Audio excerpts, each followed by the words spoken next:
Hi dear friends, welcome back to sports dictator channel. నేను మీ Kiran. And IPL 2024 sun rise Hyderabad మ్యాచ్కి అయితే ఒక 1 వీక్ దాదాపు 1 వీక్గా గ్యాప్ వచ్చింది.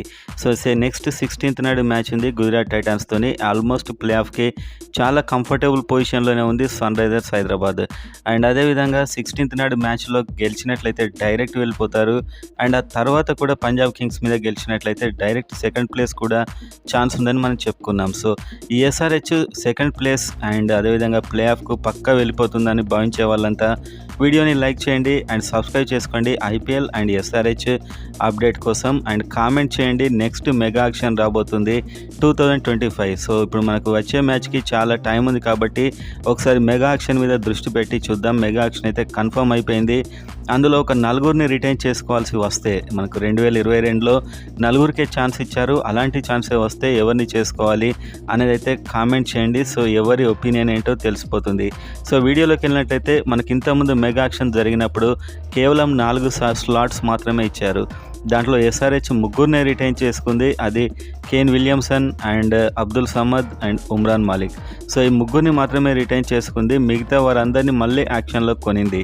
ఇంతకుముందు దాంట్లో ఆర్టీఎం కార్డు కూడా ఇవ్వలేదు. రైట్ టు మ్యాచ్ అంటే వేరే టీం వాళ్ళని తీసుకున్నా కూడా వీళ్ళు కార్డు వాడి మళ్ళీ తీసుకోవచ్చు. అలాంటి అవకాశం ఇవ్వలేదు. ఎందుకంటే ఇంతకుముందు మెగా యాక్షన్లో Gujarat titans and Lucknow super giants అప్పుడే రావడం జరిగింది. ఆర్టీఎం కార్డు వాడితే వాళ్ళకు ప్లేయర్స్ దొరకరు అనే ఉద్దేశంతో కేవలం 4 మెగా ఆక్షన్ ముందే రిటైన్ చేసుకోవడానికి అవకాశం అయితే ఇచ్చారు. దాన్ని బట్టి ఎస్ఆర్హెచ్ 3 చేసుకుంది. అండ్ ఈసారి టాక్ ఏంటంటే ఏ విధంగా అయినా 8 మందిని రిటైన్ చేసుకునే ఛాన్స్, అంటే 4కి ముందే అవకాశం అండ్ 4 ఆర్టీఎం కార్డ్స్ ఈ విధంగా అయితే ప్లాన్ చేస్తున్నారు. ఈసారి ఆర్టీఎం కార్డ్స్ పక్కా పెట్టబోతున్నారు. అంటే వేరే టీం వాళ్ళని పాడినా కూడా వీళ్ళు మళ్ళీ పాడి తీసుకోవచ్చు, అంటే మళ్ళీ రిటర్న్ తీసుకోవచ్చు. అలాంటి ఛాన్స్ అయితే ఇవ్వబోతున్నారు. ఇది చాలా ఫెంటాస్టిక్ ఛాన్స్ అని చెప్పొచ్చు. అండ్ ఈ సీజన్లో ఆల్రెడీ 12 మ్యాచ్లు ఆడేసింది ఎస్ఆర్హెచ్. సో ఎవరి సత్తా ఏంటి, ఎవరు రిటర్న్ కాబోతున్నారు అనేది అయితే ఒక క్లారిటీ వచ్చేసింది. సో ఇందులో మనం అదే చూడబోతున్నాం. పక్కా ఒక 8 మందికే ఛాన్స్ ఉండబోతుంది ఈసారి. ఆర్టీఎం కార్డ్ లేకపోతే డైరెక్ట్ రిటెన్షన్. సో మీరు కనీసం 8 మంది ఎవరు ఉండాలి అనేది కామెంట్ చేయండి. చూద్దాం ఒక్కొక్కరి ఒపీనియన్.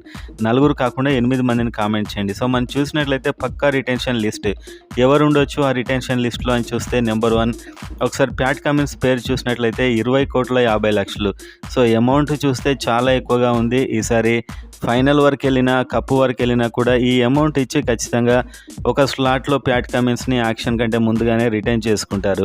ఎందుకంటే captain candidate and captaincy material and SRH కూడా చాలా డిఫరెంట్గా కనిపిస్తుంది. అండ్ ముందుకు తీసుకెళ్లే సత్తా ఉన్న ప్లేయర్ కాబట్టి ప్యాట్ కమిన్స్ను తీసుకునే అవకాశాలు పక్కా ఉంటాయి. నెంబర్ 2 చూస్తే అభిషేక్ శర్మ ఒక యంగ్ బ్యాట్స్మెన్. 6,50,00,000 మాత్రమే ఉంది ఇతన్ని ఖచ్చితంగా రిటైన్ చేసుకోవడానికి మరొక కారణం ఓపెనింగ్ ఎంత ఫాస్ట్గా ఆడుతున్నారు మనం చూసాం.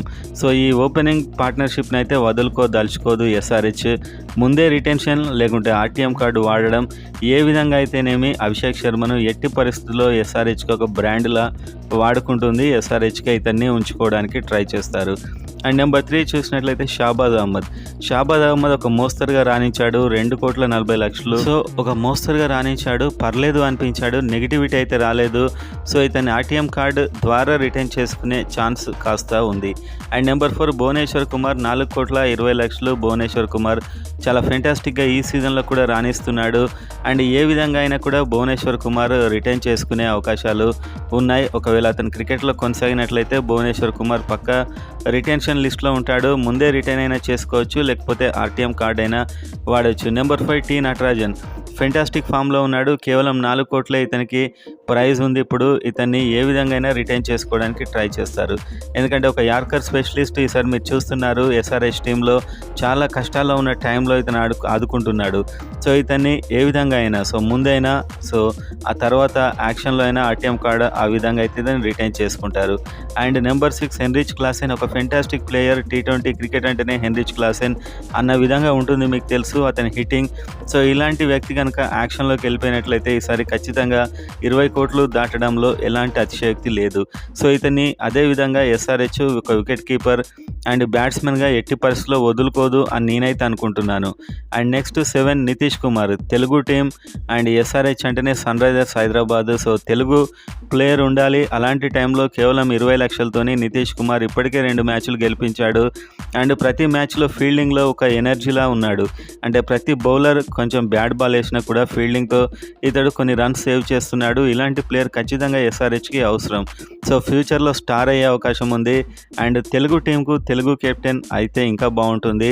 అంటే ఇప్పట్లో కాకపోవచ్చు, ఇంకా 2-3 సీజన్ల వరకైనా కూడా ఒక మంచి ప్లేయర్గా అయ్యే అవకాశాలు అయితే ఉన్నాయి. And number 8 Travis head, 6,80,00,000 Abhishek Sharma Travis head opening partnership అయితే ఈ సీజన్లో కొన్ని సంచలనాలు సృష్టించింది. సో ఎట్టి పరిస్థితుల్లో ఈ ఓపెనింగ్ పార్ట్నర్షిప్ని సన్ రైజర్స్ హైదరాబాద్ వదులుకుంటుందని నేను అనుకోను. సో ఇతడికి ఒక 6,80,00,000, ఇతడు ఒకవేళ యాక్షన్ కనుక వెళ్ళినట్లయితే 15 కోట్ల వరకు ఇతనికి వస్తుంది. సో ఇతడు ఒప్పుకున్నట్లయితే ముందే ఇతన్ని రిటైన్ చేసుకుంటారు, లేకపోతే ఆర్టీఎం కార్డు ఉపయోగించి అయినా ఇతన్ని తీసుకుంటారు. సో ఇప్పుడు నేను చెప్పినటువంటి 8 మంది ప్లేయర్స్కి అత్యధికమైన అవకాశాలు ఉన్నాయి రిటైన్ కావడానికి. అండ్ కనీసం ఇందులో ఒక 6 అయినా కూడా రిటైన్ లేకపోతే ఆర్టీఎం కార్డు ద్వారా ఎస్ఆర్హెచ్ టీం మళ్ళీ తీసుకుంటుంది. అండ్ ఎట్టి పరిస్థితుల్లో రిలీజ్ అవుతారు అని నాకు అనిపిస్తున్న ప్లేయర్స్. సో వీళ్ళు ఈసారి రిలీజ్ కాకపోతే నేను ఆశ్చర్యపోతాను. అలాంటి ప్లేయర్ అయితే వాషింగ్టన్ సుందర్ నెంబర్ 1 ఉంటాడు. ఇందులో 8,75,00,000 పెట్టుకున్నారు, అతి భారీ అమౌంట్. ఇతడు కనీసం ఒక్కసారి కూడా ఎస్ఆర్హెచ్ను గెలిపించినట్లు నాకు ఎప్పుడు అనిపించలేదు. సో ఇతని మ్యాచ్ విన్నింగ్ ఇన్నింగ్స్ లేదు, మ్యాచ్ విన్నింగ్ పర్ఫార్మెన్స్ లేదు, ఆ బౌలింగ్ కూడా నేను ఎప్పుడు చూడలేదు. అండ్ నెంబర్ 2లో మయాంక్ అగర్వాల్, 8,25,00,000. సో మయాంక్ అగర్వాల్ ఎప్పుడైతే ఎస్ఆర్హెచ్కి వచ్చాడో అప్పటి నుంచి కూడా చాలా బలహీనంగానే ఆడుతున్నాడు. ఇతను ఒక స్ట్రెంగ్త్ లేదు, ఒక పవర్ హిట్టింగ్ లేదు. సో మొత్తానికి మయాంక్ అగర్వాల్ కూడా రిలీజ్ అవుతాడని నాకు అనిపిస్తుంది.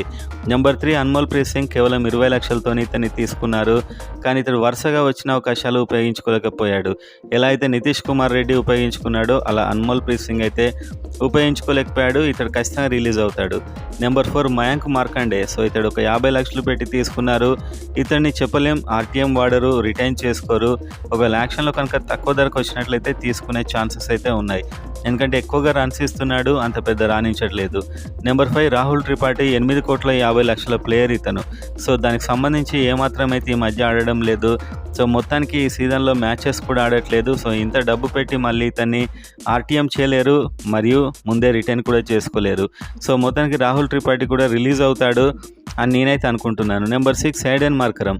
ఎయిడెన్ మార్కరమ్ అయితే మంచి ప్లేయర్, ఇతను రిటైన్ కావాలని నేను కోరుకుంటున్నాను. కానీ ఆల్రెడీ ఇతన్ని పక్కన పెట్టేశారు, ఇతను ఆడిపించట్లేదు. 2,60,00,000 అతి తక్కువ అమౌంట్, చెప్పలేం. యాక్షన్లో ముందైతే రిటైన్ చేసుకోరు నాకు తెలిసి. అండ్ యాక్షన్లో ఏమైనా తక్కువ ధరకు వచ్చినట్లయితే కొనే అవకాశాలు మళ్ళీ ఎయిడెన్ మార్కరమ్ని ఎక్కువగా ఉన్నాయి. అండ్ ఇంకా డౌట్లో ఉన్న ప్లేయర్స్, అసలు అవకాశం రాని ప్లేయర్స్, మంచి ప్లేయర్స్ కూడా ఉన్నారు. అందులో నెంబర్ 1 చూస్తే గ్లెన్ ఫిలిప్, 1,50,00,000 పెట్టుకున్నారు. అసలు ఐపీఎల్ హిస్టరీలోనే అత్యంత అన్యాయానికి గురైన ప్లేయర్ గ్లెన్ ఫిలిప్ అని చెప్పుకోవచ్చు. అతనికి ఉన్న టాలెంట్కు సన్ రైజర్స్ హైదరాబాద్ ప్రతిసారి అతన్ని తీసుకుంటుంది, కానీ ఒక్కసారి కూడా అతనికైతే ఛాన్స్ ఇవ్వలేదు. 1,50,00,000 పెట్టి కొనడం ఎందుకు, అలా కూర్చుండబెట్టడం ఎందుకు నాకు ఎప్పుడూ అర్థం కాలేదు. సో ఇతడి విషయం అయితే సందేహం. And next number 2 Abdul Samad, 4 కోట్ల ప్లేయర్ ఇతను. అండ్ కోచ్కి అయితే ఇష్టమైన ప్లేయర్, హిట్టింగ్ కూడా చేస్తున్నాడు, కానీ రెస్పాన్సిబుల్ ఇన్నింగ్స్ లేదు. ఇతడు భవిష్యత్ అయితే చెప్పలేం. నెంబర్ 3 ఆకాష్ సింగ్, 20 కోట్లు పెట్టుకున్నారు, ఒక ఛాన్స్ కూడా ఇతనికి రాలేదు. టీం చాలా బలంగా ఉంది. అండ్ ఇతడు కూడా నాకు తెలిసి రిలీజ్ అయినా కావచ్చు. అండ్ ఇంకో ప్లేయర్ మార్కో యాన్సన్, 4,20,00,000 ప్లేయర్ ఇతను. అవకాశం ఇచ్చిన ప్రతిసారి ఒక వికెట్ తీస్తాడు, అంతకు డబుల్ రన్స్ ఇస్తాడు. సో నాకైతే ఏ విధంగానూ ఇతడు ఎస్ఆర్హెచ్కి సెట్ అవుతాడని అయితే అనిపించట్లేదు. నెంబర్ 5 ఫజల్ ఫారూఖీ. అండ్ ఇతనిని ఆడగా చూసి చాలా సంవత్సరాలు అవుతుంది. 50 లక్షల ప్లేయర్ ఇతను. సో ఇతన్ని ఏం చేస్తారో, యాక్షన్లో ముందే రిటైన్ అయితే చేసుకోరు, యాక్షన్లో మళ్ళీ తీసుకుంటారో లేదో చెప్పలేము ఇతన్ని. నెంబర్ 6 జయదేవ్ ఉనాడ్కడ్, 1,60,00,000 ప్లేయర్ ఇతను. అండ్ కొన్ని మ్యాచ్లు బాగానే ఆడాడు, కానీ ఇతన్ని రిటైన్ చేసుకుని మళ్ళీ తీసుకునేంత వాల్యుయబుల్ ప్లేయర్ అయితే కాదని నేను అనుకుంటున్నాను. నెంబర్ 7 జాతవే సుబ్రహ్మణ్యం, మంచి టాలెంటెడ్ మిస్టరీ స్పిన్నర్. ఈ సీజన్లో అయితే ఒక్క ఛాన్స్ కూడా ఇవ్వలేదు. అండ్ ఛాన్స్ ఇవ్వనప్పుడు వచ్చే సీజన్ ఇతన్ని ఏం చేస్తారో మనం చెప్పలేం. దాదాపు రిలీజ్ చేసినా కూడా చేయొచ్చని నేనైతే. ఉమ్రాన్ మాలిక్, 4 కోట్ల ప్లేయర్ ఇతను. అండ్ ఈ మధ్య అయితే రెగ్యులర్గా ఆడట్లేదు, అండ్ అవకాశం కూడా ఇవ్వట్లేదు. అవకాశం ఇచ్చిన ప్రతిసారి కూడా భారీ రన్స్ ఇస్తున్నాడు. రిలీజ్ అవుతాడా, తీసుకుంటాడా అనేది చెప్పలేని విషయం. And number 9 Sanvir Singh, 20 lakhs player ఇతను. అండ్ సరే సరైన అవకాశాలు రాలేదు. వచ్చిన అవకాశాల్లో సూపర్ ఫీల్డింగ్ చేశాడు. అండ్ ఇతని భవిష్యత్తు మనం నెగిటివ్ అనలేం, పాజిటివ్ అనలేం. 20 lakhs ప్లేయర్ ఇతను. నెంబర్ 10 ఉపేంద్ర యాదవ్. ఇతడికి కూడా ఒక ఛాన్స్ కూడా ఇవ్వలేదు. ఇతను పవర్ హిట్టింగ్ ప్లేయర్ యాక్చువల్గా ఇతడు. ఒక ఛాన్స్ ఇస్తే ఇతను సత్తా తెలిసేది. అండ్ ఇతని మీద కూడా మనకి ఎలాంటి పాజిటివ్ లేకపోతే నెగిటివ్ ఒపీనియన్ అయితే రాలేదు. సో ఇప్పుడు నేను చెప్పిన ఈ చివరి లిస్ట్ ప్లేయర్స్ అందరూ కూడా పాజిటివ్ అండ్ నెగిటివ్ ఎక్కువగా లేనటువంటి ప్లేయర్స్. సో వీళ్ళ భవిష్యత్ అనేటిది మనకు యాక్షన్లోనే తెలిసిపోతుంది.